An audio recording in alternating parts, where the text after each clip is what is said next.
된 것 같죠? 한 3개월, 4개월 정도 되는 것 같습니다. 제가 LA에 온다고 해서 재동포재단 이사장이다. 그래서 뭐 항상 이런 그 기자 여러분들을 뵙자고 청하고 그러는 건 아니고요. 제가 오늘은 특별히 드릴 말씀이 있어서 시간을 좀 내주십사 청했습니다. 지난 작년 10월 23일 날 동포재단 이사장으로 발령이 났으니까 이제 꼭 6개월이 지났습니다.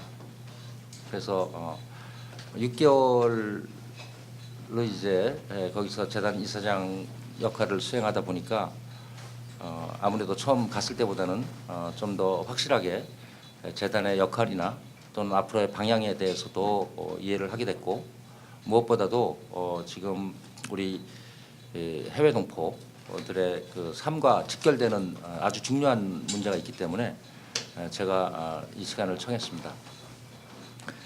그에 앞서서 저희 재단의 그 변화와 그리고 그 재미동포 사회와 관련되는 몇 가지 이슈에 대해서 보고를 드리겠습니다. 정확한 수치는 우리가 아직 말할 수가 없는데, 왜냐하면 이제 저희 재단이 금년도 재미동포 사회에 대한 지원금 결정을 지금 하고 있습니다. 그래서 결정은 안 났지만 그러나 분명히 그렇게 될 것 같습니다. 작년에 재미동포 사회에 대한 지원금 총액이 100억을 넘었습니다. 그런데 금년에는 환율까지 다 계산해서 1,000만 불을 넘어설 거로 보입니다. 전체 지원액이. 그러니까 이제 이 중에 가장 중요한 것은 우리 정체성 교육입니다. 우리 동포 2세들에 대한 정체성 교육인데, 특히 이제 그 한글학교 지원과 관련해서 작년에 한글학교로 지원했던 총액이 748만 달러였습니다. 금년에 그것이 845만 달러 정도에 달할 것으로 보입니다. 제가 지금 정확한 액수를 말씀드릴 수 없는 것은 우리가 이거를 지금 심의 중이기 때문에 그렇습니다. 그러나 작년보다 약 100만 불 정도 증액된 그 예산이 집행될 걸로 보이고요. 제가 이것을 특별히 먼저 밝히는 이유는 제가 동포재단 이사장에 취임한 다음에 이 한국에 오시는 재미동포 사회 지도자들이나 또는 지난번에 제가 미국에 와서 또 느꼈던 것인데, 이제 한국 정부가 그리고 또 재미동포재단이 우리 재미동포 사회를 얼마나 중시하는지, 그리고 또 어느 부분을 아주 우리가 중시하는지에 대해서 서로 이해가 좀 부족한 것 같다는 느낌이 들어가지고 제가 정확한 숫자를 파악하고 왔습니다.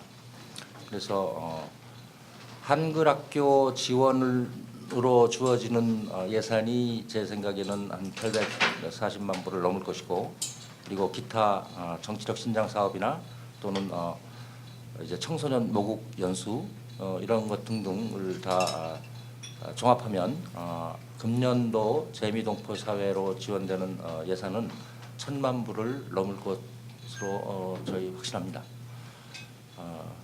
그리고 그 청소년 모국 연수와 관련해서도 저희는 대단히 그 변화를 추구하고 있습니다. 그래서 작년까지는 저희가 초중고등학교, 대학생 그리고 차세대 지도자들을 약 1,000명 정도를 전 세계에서 모국으로 초청해서 연수를 시켰습니다. 그 과정에서 미국, 캐나다, 호주, 뉴질랜드 그리고 유럽 쪽에, 말하자면 서구 선진국에 거주하시는 동포의 2세들은 모국으로 초청 연수를 할 때 항공료를 전혀 지급하지 않았습니다. 그리고 한국의 체재비는 물론 이제 재단이 다 부담을 했는데, 금년부터는 이 정책을 바꿨습니다. 그래서 서구 선진국에 계시는 재미동포를 뭐 당연히 포함하는 거고요. 그래서 한국으로 모국 연수 오시는 그 우리 젊은이들 항공료의 50% 를 지원합니다. 그리고 한국 체제 비용은 뭐 당연히 저희 재단에서 다 지원하는 것이고, 그래서 상당히 이제 큰 변화가 있게 됩니다. 그리고 그 50%는 전 세계에 차등을 두지 않고 지원합니다. 그러니까 작년까지는 러시아, CIS 국가, 그리고 중국에 계신 우리 젊은이들을 초청할 때는 항공료를 50% 이상 저희가 지원했습니다. 그러나 서구 선진국에 거주하는 동포 2세들을 이제 모실 때는 비행기 표에 대한 지원이 전혀 없었는데, 금년부터는 세계 전 지역에 차등을 두지 않고 50%를 지원한다. 그리고 체계비는 전액 지원한다는 거고요. 단 한 가지 예외는 멕시코, 쿠바에 옛날에 이주하셨던 동포들의 후손들이 있습니다. 그분들에 대해서는 항공료까지 100% 지원을 합니다. 그것은 뭐 지금까지도 그렇게 해왔는데 그 정책을 이제 유지하는다고 보시면 되겠습니다. 그리고 우리 동포들의 정치력 신장 부분이 이제 대단히 중요한 이슈입니다.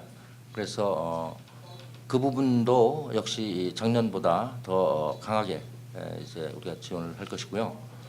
그다음에 재단은 지금까지 거의 해오지 않은 사업이나 다름없는 인권과 복지의 사각지대에 놓여 있는 그 동포들을 지원하기 위해서 새로운 부서를 창설할 생각입니다.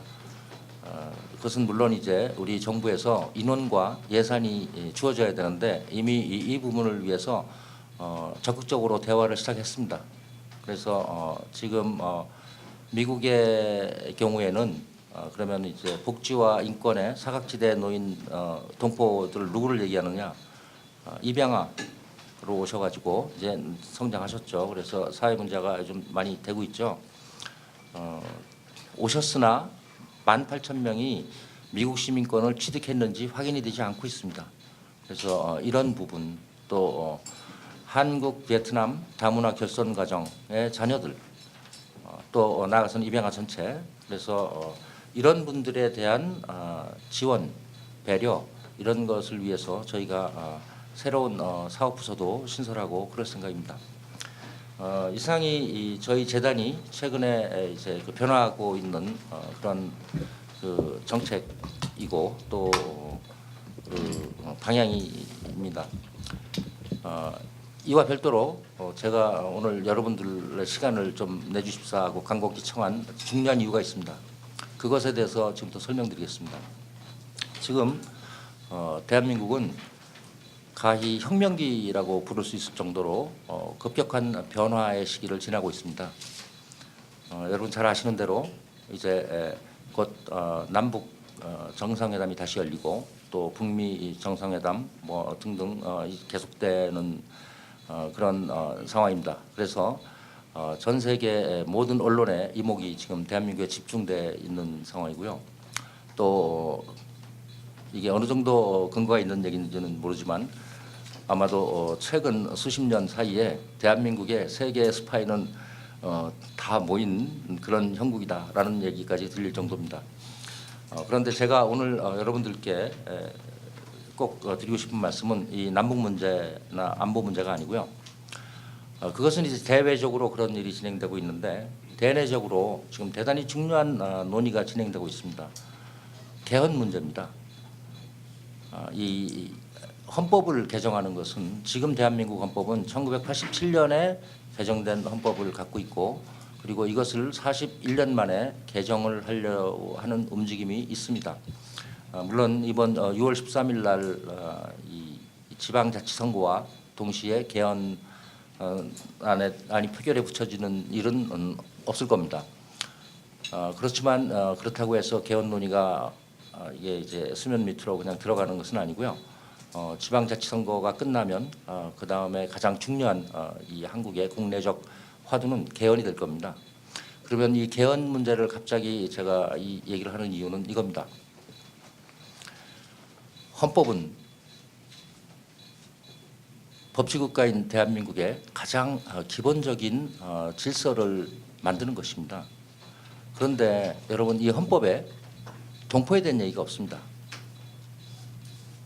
지금 대한민국 헌법 제2조에 국가는 재외 국민을 보호해야 된다라는 요지의 문장이 있습니다. 이 재외 국민은 물론 재외 동포의 일부입니다. 지금 현재 우리 외교부가 발표한 가장 최근 통계에는 재외 동포의 숫자가 743만 명으로 되어 있습니다. 전 세계 약 190개국에서 살고 계십니다. 이 중에 약 3분의 1이 재외 국민입니다.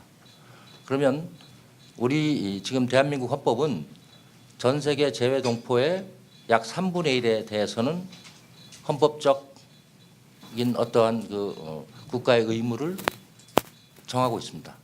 그런데 거기서 500만에 달하는 이 재외 동포 문제는 헌법에 아무런 거론이 되지 않고 있는 겁니다.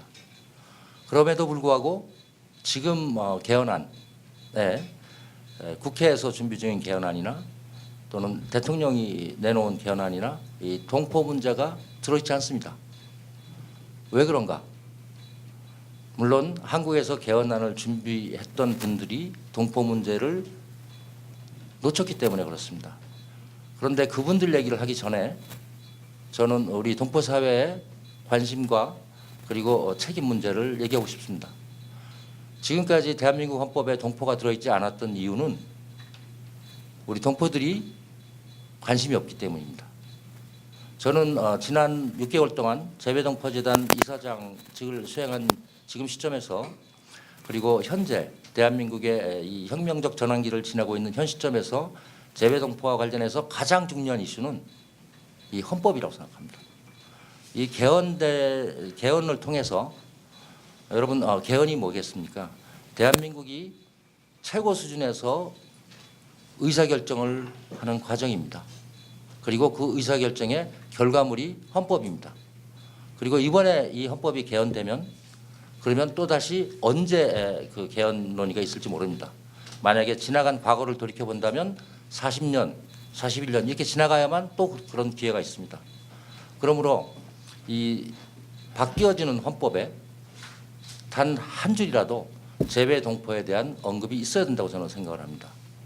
그런데 이것을 저희 재외동포재단 혼자서 해결할 수 없는 문제입니다. 물론 저희는 여기에 대해서 준비를 하고 있습니다. 이미 저희 재외동포재단 또 평통자문회의 또 국회 개헌특위 그리고 사단법인 한국헌법학회 등과 긴밀히 협의를 시작했고 그리고 협력을 하기로 했습니다. 또 나아가서는 법제처 산하의 한국법제연구원과도 얘기를 할 겁니다. 제가 이 헌법 얘기를 하기 위해서 사실은 여러분을 청한 겁니다. 우리 동포들이 이 개헌 논의에 참여하지 않고 관심이 없으면 본국에서 이거를 아무도 챙겨주지 않습니다. 또 재외동포재단이나 평통자문회의가 나서가지고 우리 두 기관만의 힘으로 이거를 해결할 수 있지도 않습니다. 그러나 여러분 생각해 보십시오. 대한민국 헌법에 제가 조금 전에 말씀드렸습니다. 제2조 국가는 재외 국민을 보호해야 된다라는 요지의 그 문장이 만약에 우리가 지금 관심을 가짐으로써 또 적극적으로 참여함으로써 예를 들어서 다음과 같이 국가는 재외 국민을 보호하고 재외 동포를 지원해야 된다라는 식으로 만약에 바뀔 수 있다면 여러분 많은 문제가 해결될 수 있습니다. 재미동포 사회에 지금 발등에 불이 법적인 문제에 있어서 선천적 복수국적의 문제라는 거 잘 알고 있습니다. 또 복수국적의 확대 문제 이런 것도 현안 가운데 하나입니다. 또는 이 동포들에 대해서 지금 무슨 해외 동포 비자에 그 제한을 두는 문제 이런 것들이 또 떠올랐습니다. 나아가서는 뭐 그것뿐이 아니고 이제 여러 가지 문제가 또 있습니다. 출입국 관리에 따른 무슨 그 법적 지위 이런 문제도 있습니다.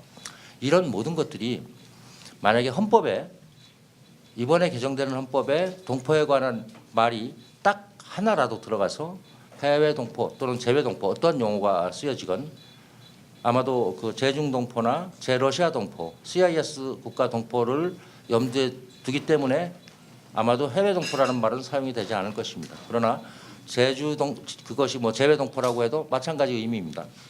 그렇게 해서 단 한마디라도 들어가면 그 하위법에서 많은 것이 해결될 수 있습니다.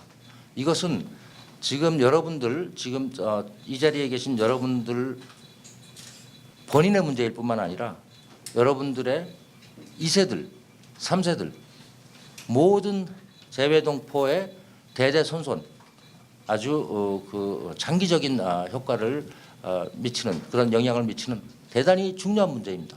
그럼에도 불구하고 지금 재외동포들이 이 개헌 논의에 대해서 아무런 관심도 없고 그리고 참여도 없습니다. 이렇게 해서 어떻게 이걸 바꿀 수가 있겠습니까? 그러므로 이 문제를 재외동포재단에만 맡겨놓지 마시고 제가 지금 말씀드리고 싶은 것은 딱 한 가지입니다. 대한민국의 개헌 논의에 적극적으로 관심을 가지시고 동참해 주십시오. 그거 하나입니다. 이상입니다. 네, 그럼 이제 다른 여러 기자분들이 궁금하신 사항들 자유롭게 질문하시고 답변하시는 시간으로 진행하겠습니다. 저 라디오 프레스 이광입니다. 예. 그 개헌 논의에 저희 한인 사회가 적극적으로 동참, 그다음에 여기 관심을 가져야 된다고 하셨는데 좀 저희가 어떤 식으로 동참이나 관심을 가질 수가 있을까요? 여러 가지 방법이 있습니다. 우선 이 자리에 계신 동포 언론인 여러분께서 이 문제에 관심을 가지셔서 보도 또는 기고 뭐 여러 가지 방법이 있지 않겠습니까? 그런 문제도 있고요. 또 재외동포 750만의 3분의 1, 250만이 재미동포입니다. 그 250만은 한국에 대단히 강력한 네트워크를 갖고 계십니다. 그러니까 그 각자들이 그렇게 자기의 입장을 전하는 것도 중요합니다. 뿐만 아니라 예를 들어서 이런 거 생각해 보실 수 있습니다. 금년 10월 3일이면 서울에서 세계 한인회장대회가 열립니다. 그 세계 한인회장대회가 열리면 항상 어떤 결의문을 채택합니다. 그런데 이 결의문에 보통 보면 작년 같은 경우는 10개 정도를 채택했던 것 같습니다. 저는 그 한인회장대회가 열리던 그 시점에는 동포재단과는 관계가 없는 사람이었기 때문에 제가 정확히 기억을 못합니다. 근데 제가 알기로는 10개 조항이 있었습니다. 저는 10개 조항 다 필요 없다고 생각합니다. 그 10개 조항을 채택했는데 그것이 실현된 게 몇 가지나 있습니까? 단 하나를 채택하더라도 그런 데에서 해외 동포들이 결집된 그런 집단적인 의사표현을 할 수 있다고 생각합니다. 저는 이 문제를 가지고 이미 우리 한국의 국회의원이나 개헌특위 소속 국회의원이나 또는 언론인이나 또는 이 정부 관계자를 만나서 얘기를 하기 시작했을 때 그분들이 다 인정을 하세요. 이게 대단히 중요한 문제인데 우리가 미처 생각을 못했다. 그러니까 지금이라도 조치를 하는 게 옳지 않느냐. 그러니까 근데 결국 이게 재외동포에 관한 문제니 재외동포재단이 적극적으로 나서야 된다 해서 저는 지금부터 이제 제가 4월 30일이면 이번 출장을 마치고 돌아갑니다. 그러면 모든 그 우리 재외동포재단의 일의 우선순위가 넘버원이 이게 될 겁니다. 그런데 아까도 말씀드렸지만 재외동포재단만 맡겨놔서는 이게 해결이 되지 않습니다. 기자님, 네. 제가 좀 무식한지 모르겠는데 개헌 문제는 불발된 거 아닙니까? 아닙니다. 아닙니다. 지난 4월 달 임시국회에서 깨지잖아요. 아닙니다. 저기 6월 13일 날 지방선거와 같이 이 개헌안을 표결에 붙이려고 그랬으면 선거 관련된 법률 하나를 개정했어야 됩니다. 그런데 그것이 4월 27일이 한국 시간으로 지나가면은 완전히 사실상 물 건너가요. 그러나 그거와 상관없이 그것은 법률을 바꾸기만 하면 되는 거기 때문에 이번에 그것이 지나갔기 때문에 개헌 논의가 끝난 거다. 그게 아닙니다. 절대로. 개헌 논의는 6월 13일 지방자치 선거와 동시에 선거하는 것이 불가능할 뿐이지 이것은 가능하고 그리고 이 개헌이 한국에 대단히 중요한 이슈이기 때문에 그리고 지난번 대선에서 대선 후보들이 전원 다 개헌을 약속했었습니다. 그래서 결론적으로는 이것은 이번 지방자치선거가 끝나면은 남북 문제만 그거는 빼놓고 가장 중요한 현안으로 남아 있을 것입니다. 제가 공부한 결과는 입법부에서 개헌 문제를 논의하고 결정하는 건데 막걸리 잡는 뜻이 그러니까 무산되는데 이것도 어떻게 아니 그렇지 않습니다. 제가 지금 이렇게 충분히 답변을 드릴 수 있을 만큼 뭐 100% 아는 것은 아니지만 그러나 저도 많이 여쭤봤고 그리고 이미 전문가들로부터 제가 분명한 답변을 갖고 있습니다. 그러니까 개헌 논의는 끝난 거 아닙니다.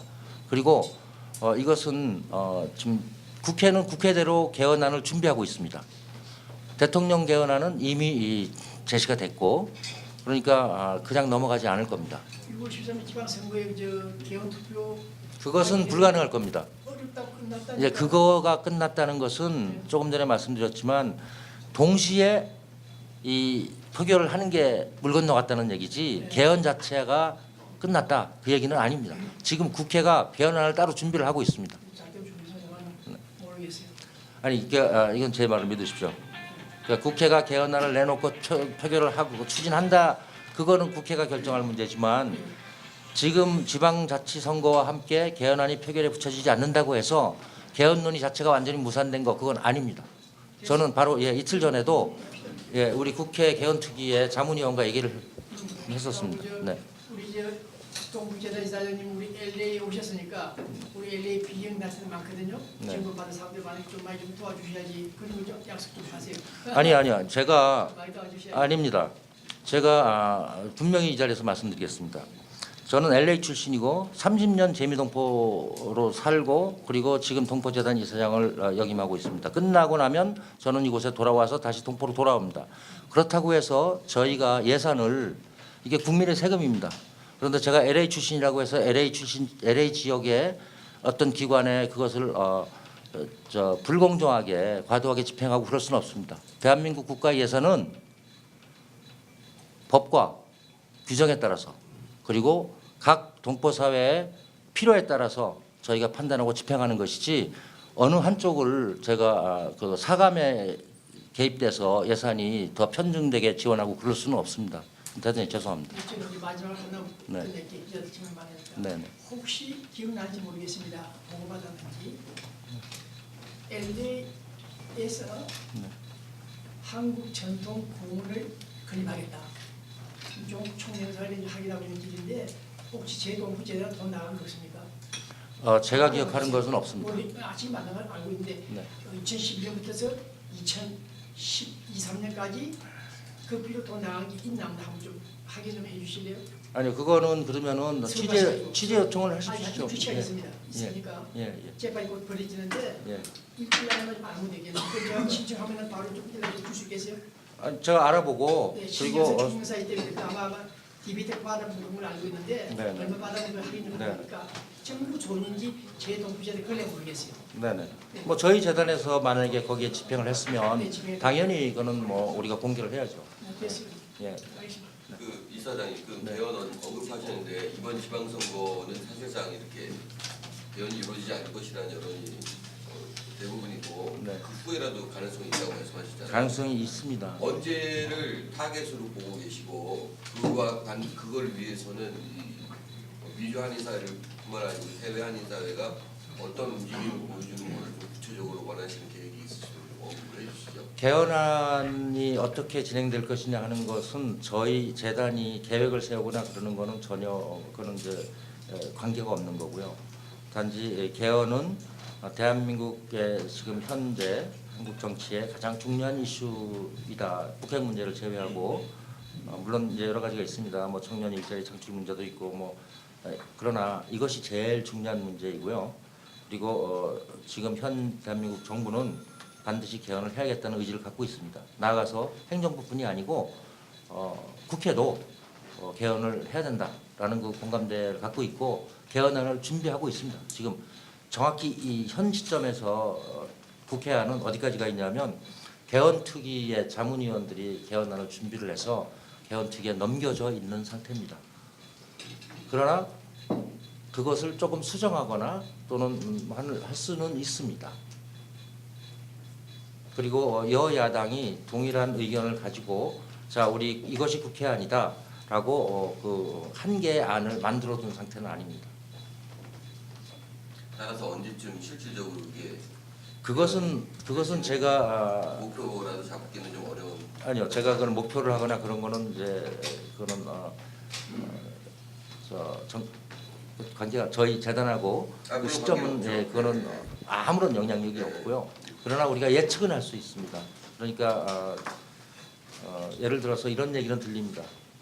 6월 13일 날 지방자치 선거를 하잖아요. 그러면은 이게 얼마나 정확한지 모릅니다. 제가 갖고 있는 정보는 야당도 7월에 또는 늦어도 9월이면 개헌안을 내놓겠다라고 얘기를 하고 있고요. 금년 안에 이 개헌안이 다시 이 핫 이슈로 떠오를 가능성이 대단히 높고, 그리고 늦어도 내년 상반기까지는 개헌을 한다라는 것이 이 한국 정치권에서 이렇게 지금 뭐 있는 그런 흔히 들을 수 있는 얘기입니다.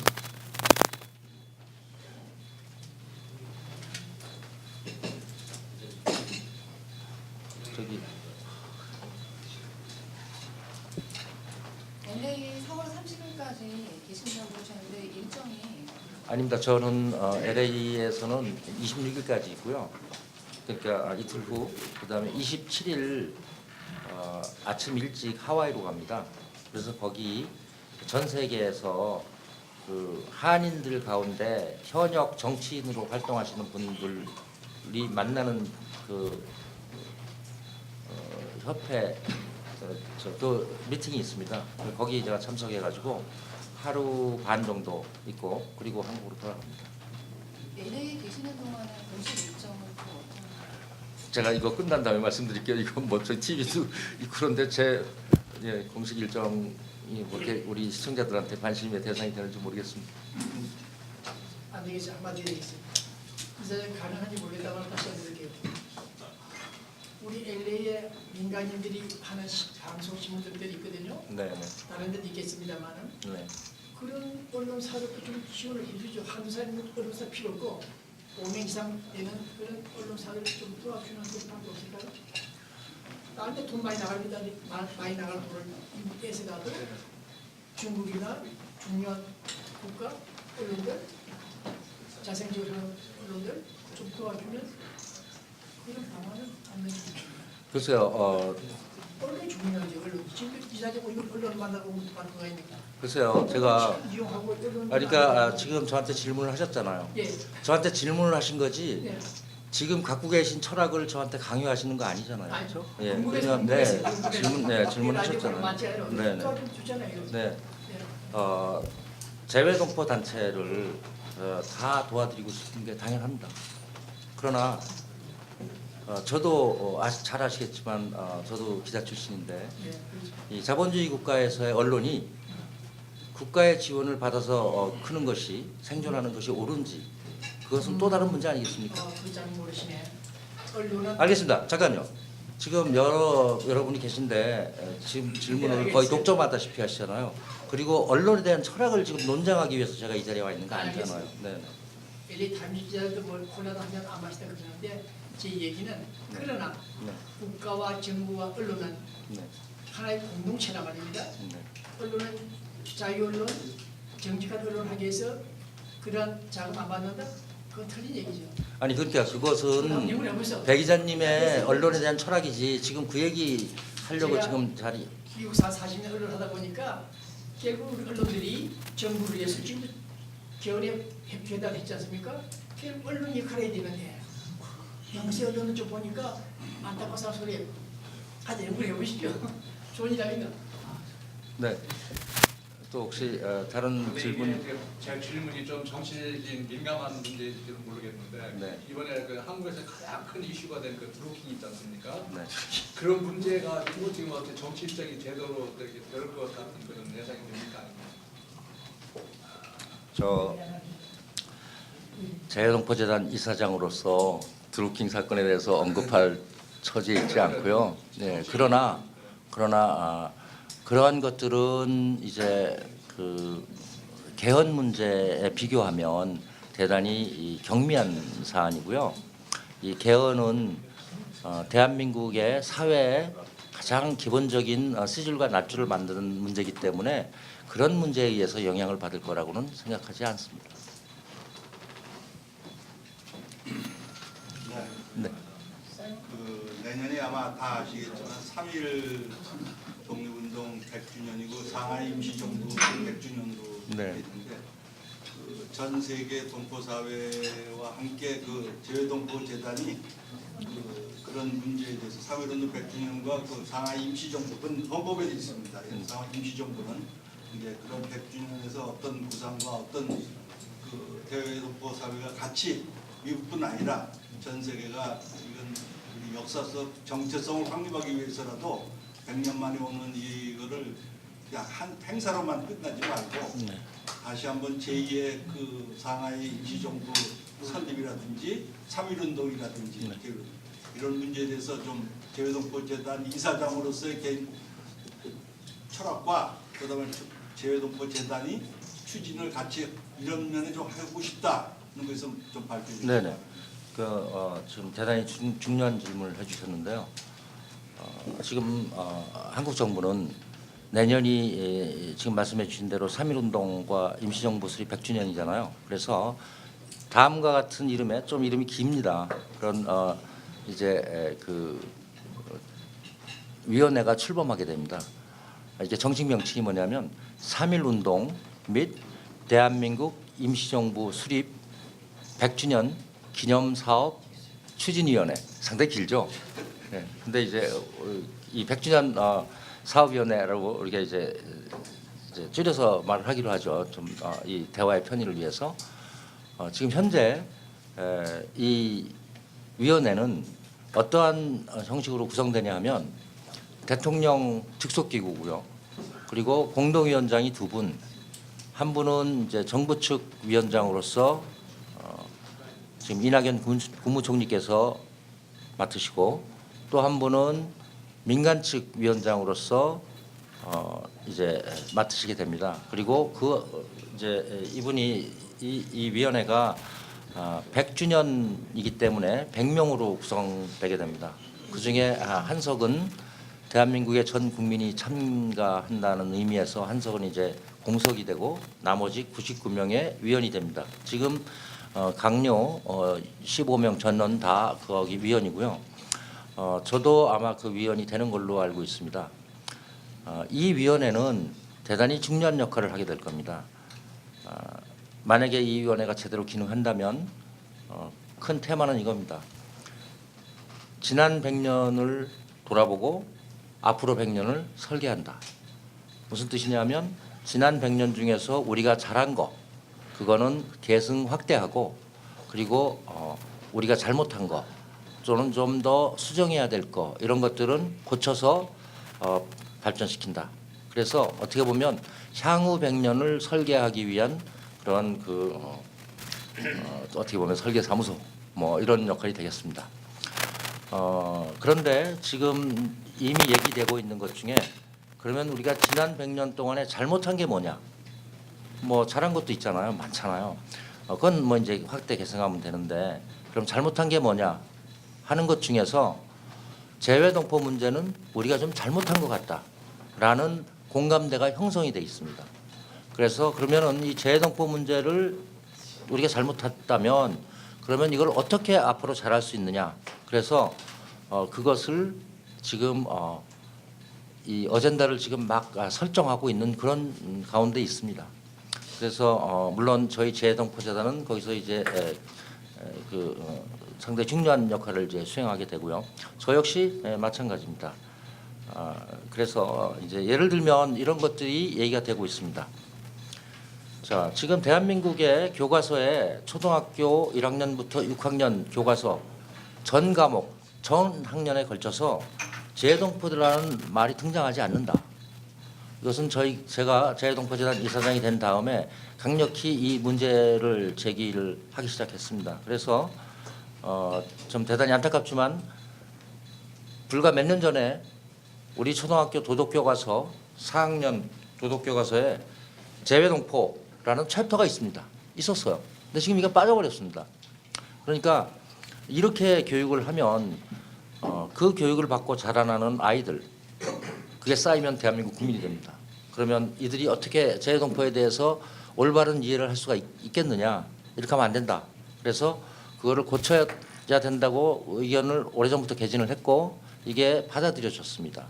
그래서 이 100주년 기념 사업회에 예를 들면 그 시행 아이템 중에 하나로 지금 초등학교 교과서는 재외동포 부분에 있어서 잘못됐으니 수정하라라는 오더가 교과부 쪽으로 이렇게 내려가 있습니다.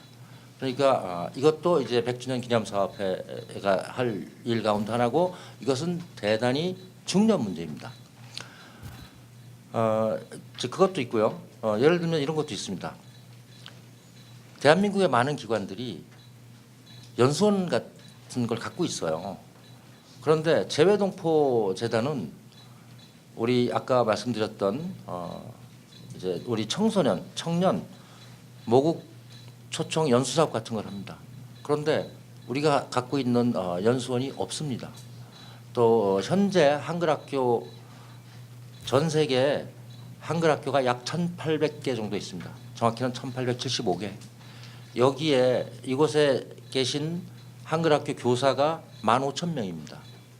그러면 이분들을 우리가 매년 한국으로 이제 초청합니다. 그래서 연수를 시키는데 왜 그러겠습니까?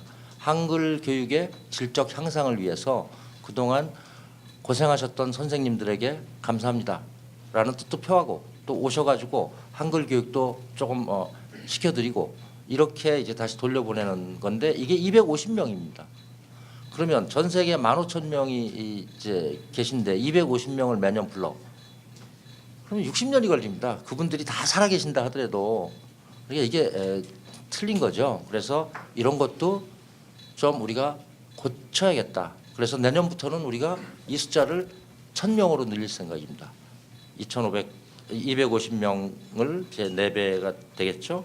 그리고 그 다음에 가능하다면 뭐 좀 더 늘리면 더 좋겠죠. 이 1,000명이라는 숫자와 예산, 이에 따른 예산 22억은 이미 제출이 돼 있습니다.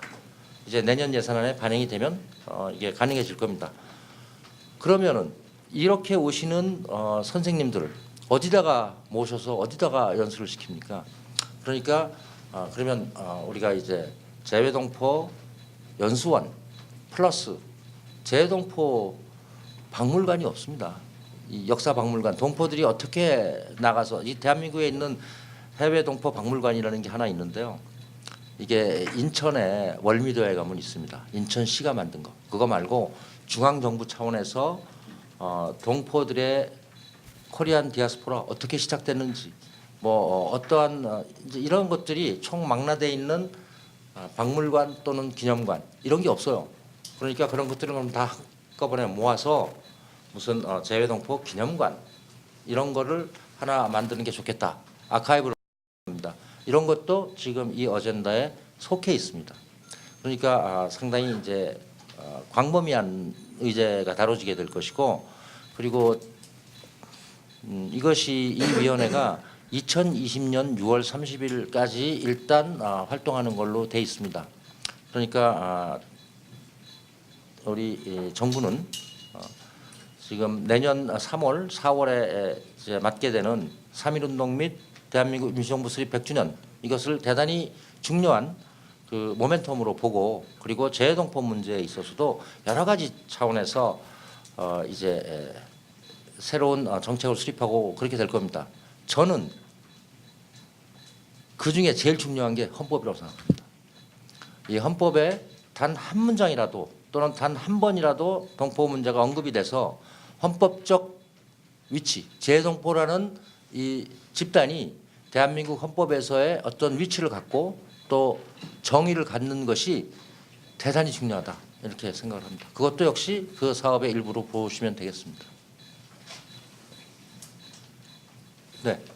그 재외동포제 지원금 문제 공개가 계속 이제 요구가 높은데 현지에서는 형평성하고 이 차별성 때문에 공포사의 분열을 운영할 수 있다고 계속 그 주장을 펼치는데 수혜 금액은 아니더라도 수혜 단체는 투명성 있게 공개할 수 있는 사안이 아니에요. 제가 지난번 1월 기자회견 때도 똑같은 질문이 있어서 제가 답변을 드렸었습니다.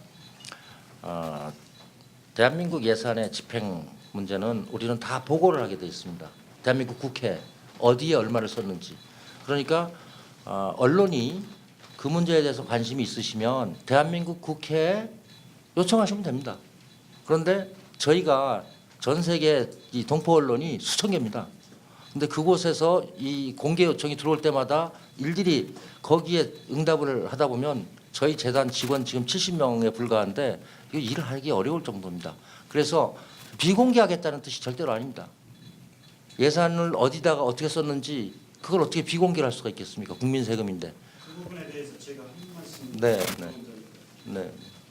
천진이 지난번 그 김영현 총영사 이기철 총영사 그 통용성에 대해서 동포 단체 지원금에 대한 통용성에 대해서 공개를 요청한 적이 있습니다. 제가 그랬었을 때 재동포 재단 측에서 뭐라는 사회적인 파장이 급격하면서 공개하지 못하겠다고 답변을 왔어요. 근데 그 이후에 어렵게 제가 다른 경로를 통해서 동포 재단 지원 현황 그 도표를 입수해서 봤었을 때 LA에 지원된 몇 개 단체가 이미 사장됐거나 폐쇄된 단체에 지원되고 있었다는 것에 대해서 제가 증거를 제시할 수 있습니다. 그런 부분에 있어서 투명성을 제고하는 게 우리 동포들한테도 마음으로 안정을 줄 수 있는 것이고요.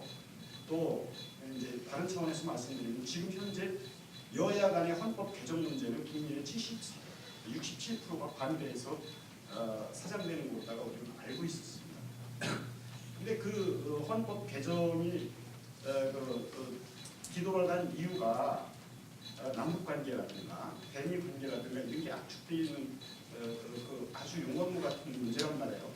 근데 해외 동포 재단에서 지금 추진하고 있는 동포들에 대한 권익 신장을 위한 운동은 너무나 좋은 운동이고 우리도 찬성합니다. 근데 이것이 과연 이런 문제가 규합되지 않았는데 동포 재단에서 먼저 헌법 개정을 우리가 원한다고 치고 나갈 수 있는 건지 그거에 대한 견해를 듣고 싶습니다. 네. 제가 다시 말씀드리지만 대한민국 사회가 헌법 개정을 하지 않겠다라는 게 시대 정신인데 재외동포재단이 개헌을 하겠다라고 해서 이루어질 수 없습니다. 그건 절대로 불가능합니다. 그러나 지금 대한민국 동포 재단이 주는 아니잖아요. 아니 그러니까 제가 불가능하다고 말씀드리잖아요. 대한민국 사회가 제가 듣기에는 동포 재단이 주가 돼서 밀고 나가는 것처럼 그렇게 말씀을 하시고 있었기 때문에 제가 그렇지 않고요. 네. 개헌 자체를 동포재단이 주가 돼서 밀고 나가는다는 뜻이 전혀 아니고 제가 지금 답변을 드리고 있는데 제 답변을 마칠 수 있게 좀 기회를 주시겠습니까? 네. 개헌 운동 자체를 동포재단이 주도한다는 뜻이 절대로 아닙니다. 개헌이 만약에 있다면 그중에서 헌법 제2조 국가는 재외 국민을 보호해야 된다는 요지의 그 2조를 수정하는 것. 그래서 거기에 재외동포라는 말이 포함될 수 있도록 하는 그 조그마한 그 한 가지 그것에 재외동포재단이 신경을 쓰고 노력하겠다라고 말씀을 드리는 것입니다. 그다음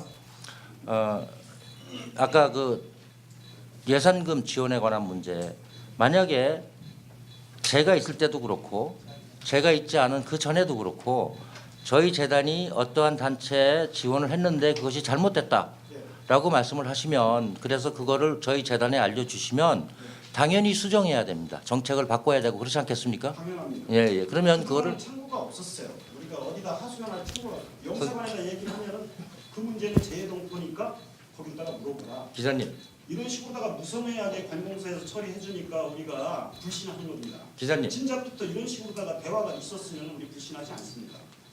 기자님 저도 기자 출신인데요. 예? 저도 기자 출신인데 기자회견에서 어떤 질문을 하셨으면 기자회견의 당사자가 답변을 할 수 있는 기회를 주셔야지. 근데 끝난 줄 알았어요. 네 그러면은 답변이 끝난 걸로 알겠습니다. 예. 네, 약 한 45분 정도 기자회견이 좀 진행이 됐습니다. 혹시 또 미진한 질문이 다음 일정이 좀 있으시니까 미진한 질문 있으시면 한두 개 정도 질의를 받고요. 한 5분 이내로 기자 인터뷰 마치도록 하겠습니다. 뭐 추가 질의 있으시면 해주시고요. 혹시 없으시면 저희 재외동포재단 한국성이사단의 LA 방문 진단 상담회는 이것으로 마치도록 하겠습니다. 혹시 추가 질의 있으십니까? 네. 마지막으로 하는 질문 조영재 지난해 총 예산이 100억 원이라고 하셨네요. 얼마요? 100억 원. 조영재는 지난해 재미동포 사회로 지원된 거. 네, 네, 100억 원이 넘었습니다. 그러면 올해 지원 예산이 아까 1,000만 달러라고 그러셨는데 그러니까 왜 그랬냐면요, 저희는 지금 올해 지원할 거에 대해서 심의를 하고 있기 때문에 결과가 나오지는 않았습니다. 그런데 그 100억 원 작년에 지원했던 100억 원 101억인가 그랬습니다. 그거보다는 넘을 게 분명합니다. 그래서 환율을 감안해도 1,000만 달러는 넘어갈 것이다. 그래서 제가 왜 이 말씀을 드리냐면 제가 동포재단 이사장이 돼 보니까 양쪽에서 불신을 해요. 저는 31년 한국에서 살고 30년 미국에서 살았습니다. 그러니까 딱 반반씩 살고 한국에 와서 재단 이사장을 하다 보니까 한국 정부에 대고는 이 동포들의 권익을 보호하는 입장에서 말을 하고, 그리고 우리 동포 사회에 와서는 한국 정부의 입장을 설명하는 입장이 된단 말이에요. 그런데 그 과정에서 이렇게 보니까 대한민국 국민 내국인 또는 한국 정부 그리고 이 재외동포 사회가 서로 잘 몰라요. 왜? 그럼 아까 그 말씀드린 교과서 문제 같은 그런 게 있거든요. 그래서 요즘 제가 이런 말 많이 합니다. 여러분 재미동포 스스로 이런 거 아세요 혹시? 대한민국이 1960년에 먹고 살기 아주 힘들었습니다. 그래서 경제개발 5개년 계획 이거를 여러 차례 해가지고 경제를 부흥시켰는데 처음에 경제를 부흥시키려고 해도 돈이 없어요.